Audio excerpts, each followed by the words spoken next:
Exercise R1 or question 21 question 21 কি দি আছে গ্ৰাহকক আকৰ্ষণ কৰিবলৈ এজন ব্যৱসায়ীয়ে এটা শাৰ্টৰ দামত ক্ৰমে 10% প্ৰথমে ধৰি লও প্ৰথমে এটা শাৰ্টৰ দাম আছিল 100 টকা তাৰ পৰা 10% ৰেহাই দিলে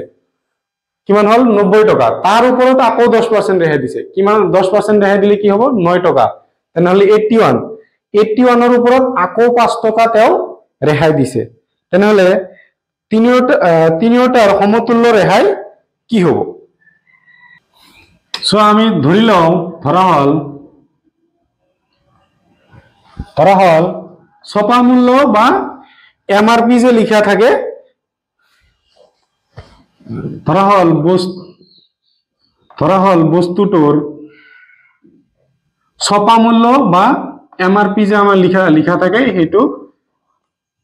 এমআৰপি লিখি দিলো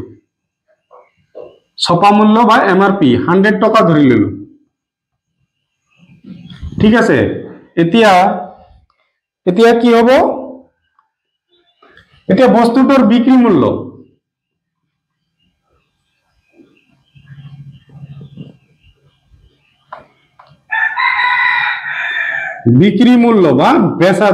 বিক্ৰী মূল্য বা বেচা দাম প্ৰথমতে দাম আছিল 100 ৰ পৰা কিমান পাৰ্সেন্ট প্ৰথমতে 10% ৰেহাই দিছে ইয়াৰ তলত কি হৈ যাব 100 ইনটু দ্বিতীয়তে 100 ৰ পৰা কিমান পাৰ্সেন্ট ৰেহাই দিছে 10% ইয়াৰ তলত 100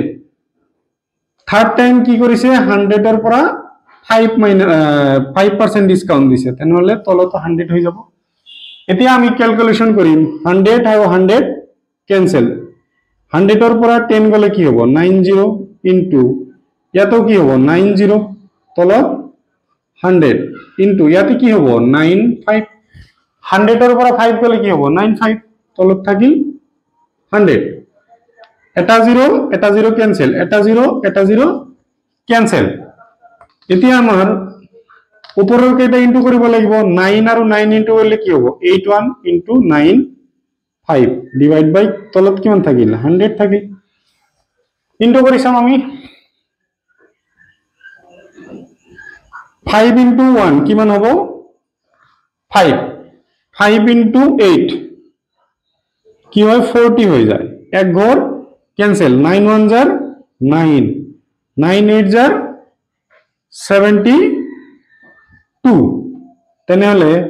5 ইয়াতে কি হ'ব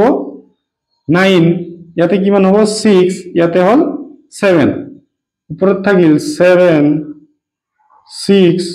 9 5 তলত হল 100 তো আমি জানো দুটা জিরোর কারণে কেই ঘর আগত দশমিক হয় 2 ঘর আগত এতিয়া চোৱা বস্তুটোৰ ছপা মূল্য আছিল 100 টকা বস্তুটো বিক্ৰী কৰিলে 76.95 টকাত 76.95 টকাত আমাৰ বস্তুটো বিক্ৰী কৰিলে এতিয়া ৰেহাই কিমান দিলে বা ৰেহাইৰ হাৰ কিমান হল এতিয়া ৰেহাইৰ হাৰ বা বাট্টা কৈছে নেকি সমতুল্য ৰেহাই না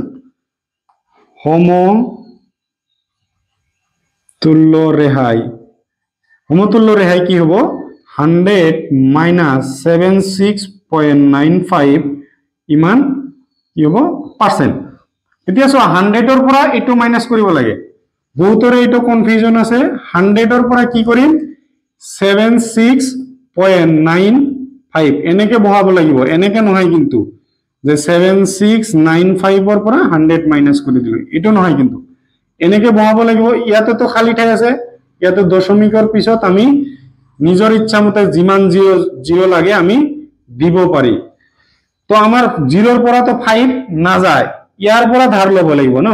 ইয়াৰ পৰা ধাৰ ললো আমি তো 10 হল 10 ৰ পৰা 5 মাইনাস কৰিলে কিমান হ'ব 5 ইয়াতে আছিল কিমান 9 ৰ পৰা 9 গলে 0 হৈ গল ইয়াতে দশমিক আহিল ইয়াতে আছে 9 ৰ পৰা 6 গলে কি হ'ব 3 ইয়াতে আছে 9 ৰ পৰা 7 গলে কি হ'ব 2 তো আমাৰ কি হল 23.05% হ'ব ভিডিওটো যদি চাই ভাল লাগে তেনেহলে এটা লাইক কৰি দিবা আৰু চেনেলটোত নতুন হলে এটা সাবস্ক্ৰাইব কৰি দিবা।